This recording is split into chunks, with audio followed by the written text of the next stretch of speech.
Daniel का ग्रंथ अध्याय 3 पद संख्या 25 और 34 से 43 तक। अजर्या खड़ा होकर प्रार्थना करने लगा और उसने आग की लपटों के बीच यह कहना आरंभ किया, तू अपने नाम का ध्यान रखकर हमें सदा के लिए न त्याग, हमारे लिए अपना विधान रद्द न कर। अपने मित्र इब्राहिम, अपने सेवक इसहाक और अपने भक्त इस्राएल का स्मरण कर। अपनी कृपा दृष्टि हम पर से न हटा। तूने उनसे यह प्रतिज्ञा की थी कि आकाश के तारों की तरह और समुद्र तट के रेत कणों की तरह तुम्हारे वंशजों को असंख्य बना दूंगा। प्रभु, संख्या की दृष्टि से हम सब राष्ट्रों से छोटे हो गए हैं और हमारे पापों के कारण पृथ्वी भर में हमारा अपमान हो रहा है। अब तो न राजा है, न नबी, न नेता, न होम, न यज्ञ, न बलि, न धूपदान।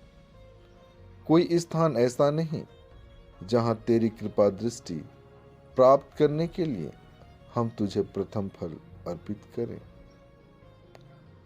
हमारा पश्चातापी हृदय और हमारा विनम्र मन मेढ़ों, साढ़ों और हजारों पुष्ट भेड़ों की बलि जैसे तुझे ग्राह्य हो।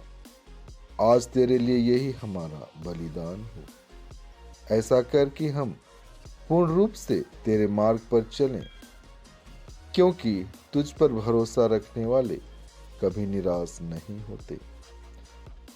अब हम यह दृढ़ संकल्प करते हैं कि हम तेरे मार्ग पर चलेंगे, तुझ पर श्रद्धा रखेंगे और तेरे दर्शनों की कामना करते रहेंगे। हमें निराश न होने दे, बल्कि हम पर अपनी सहनशीलता तथा महती दया प्रदर्शित कर।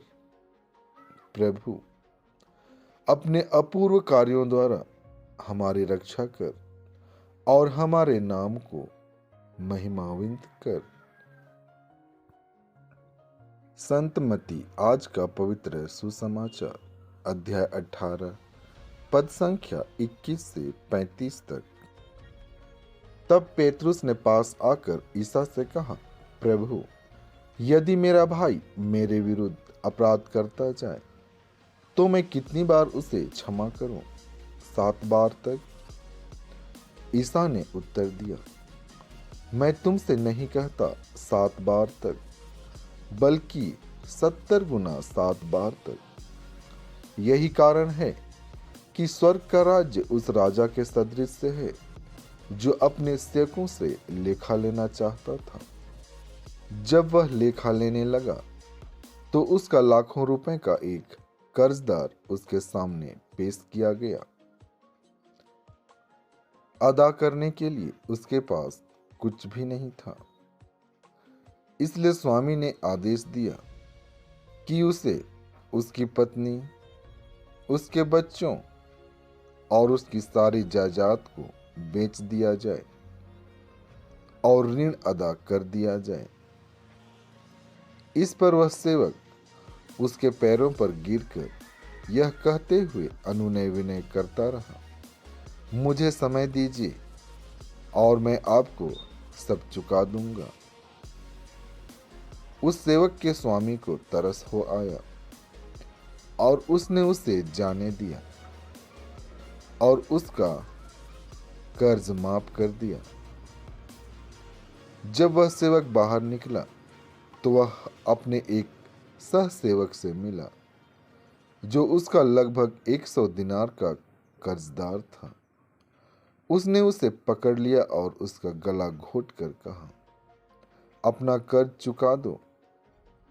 सहसेवक उसके पैरों पर गिर पड़ा और यह कहते हुए अनुनय विनय करता रहा, मुझे समय दीजिए और मैं आपको चुका दूंगा।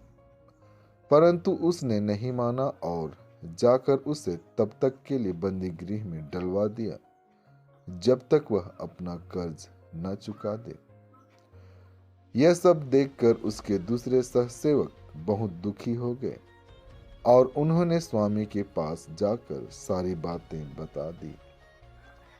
तब स्वामी ने उस सेवक को बुलाकर कहा, दुष्ट सेवक, तुम्हारी अनुनय विनय पर मैंने तुम्हारा वह सारा कर्ज माफ कर दिया था।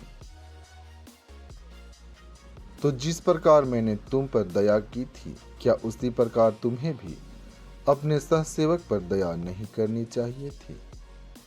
और स्वामी ने क्रुद्ध होकर उसे तब तक के लिए जल्लादों के हवाले कर दिया जब तक वह कौड़ी कौड़ी न चुका दे।